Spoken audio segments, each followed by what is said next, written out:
ഹരിശ്രീ ഗണപതിയെ അഭിഘ്നമസ്തു. നക്ഷത്രജാലത്തിലേക്ക് പ്രിയമുള്ളവരെ സ്വാഗതം ചെയ്യുന്നു.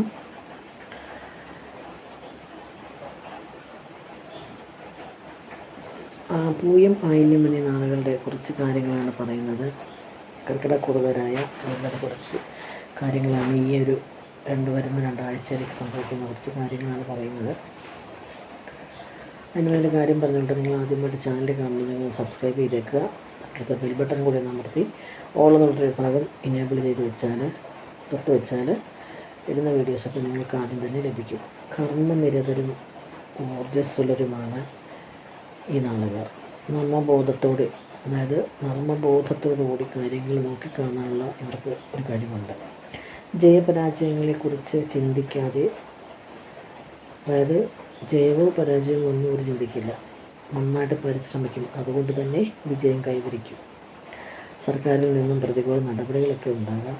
ശാരീരിക അസ്വസ്ഥതകളൊക്കെ ഉണ്ടാകും. ദുഃഖങ്ങളും ദുരിതങ്ങളും അനുഭവിക്കേണ്ടി വരും. വാഗ്ദാനങ്ങൾ പാലിക്കുവാൻ കഴിയാതെ വിഷമിക്കും. ചിലവുകൾ അധികരിക്കും. ആവശ്യത്തിന് പാതി, അനാവശ്യത്തിന് ബാക്കി എന്ന രീതിയിലാകും സാമ്പത്തിക കാര്യങ്ങൾ. ആവശ്യത്തിന് പകുതി, ബാക്കി അനാവശ്യത്തിന് എന്ന രീതിയിൽ നിങ്ങളുടെ സാമ്പത്തികം ചിലവഴിക്കും. പൂർവിക സ്വത്ത് സംബന്ധമായ പ്രശ്നങ്ങളുണ്ടാകും. സ്ത്രീ സൗഹൃദങ്ങൾ പ്രശ്നങ്ങളിലേക്ക് കൊണ്ടെത്തിക്കും. ഉദ്യോഗ സംബന്ധമായി നല്ലൊരു സമയം കാണുന്നുണ്ട്. വിദ്യാർത്ഥികൾക്ക് പഠനത്തിൽ ശ്രദ്ധ കേന്ദ്രീകരിക്കാനൊക്കെ സാധിക്കും. വ്യാപാരികൾക്ക് അഭിവൃദ്ധി ഉണ്ടാകും.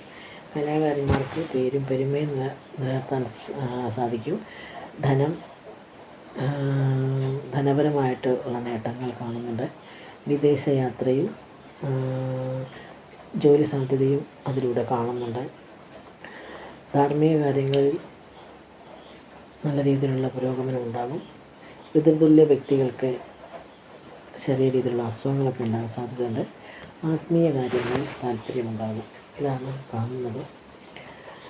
എന്നിരുന്നാലും കുറേ കാര്യങ്ങൾക്ക് നല്ലതും കുറച്ച് കാര്യങ്ങൾ ചീത്തയുമായിട്ടാണ് കാണുന്നത്. അപ്പോൾ അതിനുവേണ്ടി ഈ ഗുണങ്ങൾ കുറച്ചുകൂടി കൂടുന്നതിന് വേണ്ടിയിട്ട്, നമ്മുടെ ദോഷങ്ങൾ മാറുന്നതിന് വേണ്ടിയിട്ട് ശനീശ്വരനെ പ്രാർത്ഥിക്കുക. ശനിയാഴ്ച തോറും ശനീശ്വരൻ്റെ അമ്പലത്തിൽ പോയിട്ട് എള്ളുതിരി കത്തിക്കുന്നതും ഒക്കെ നല്ലതാണ്. പേരിൽ നടത്തുന്നതൊക്കെ നല്ലതാണ്. അതുപോലെ അടുത്ത ക്ഷേത്രമുണ്ടെങ്കിൽ പക്കപ്പിറന്നാൾ തോറും ശക്തിയാൽ കഴിയുന്ന വഴിപാടുകൾ നടത്തുന്നതും നമ്മൾക്കുണ്ടായിരിക്കുന്ന ഈ ദോഷങ്ങൾ കുറയുവാനായിട്ട് സഹായിക്കും. താൻ ബാധി ദൈവം ബാധി. അപ്പോൾ അതുകൊണ്ട് അതൊക്കെ ചെയ്യുന്നത് നന്നായിരിക്കും. മറ്റൊരു വീഡിയോയുമായി കാണുന്നത് വരെ എല്ലാവർക്കും നന്ദി, നമസ്കാരം.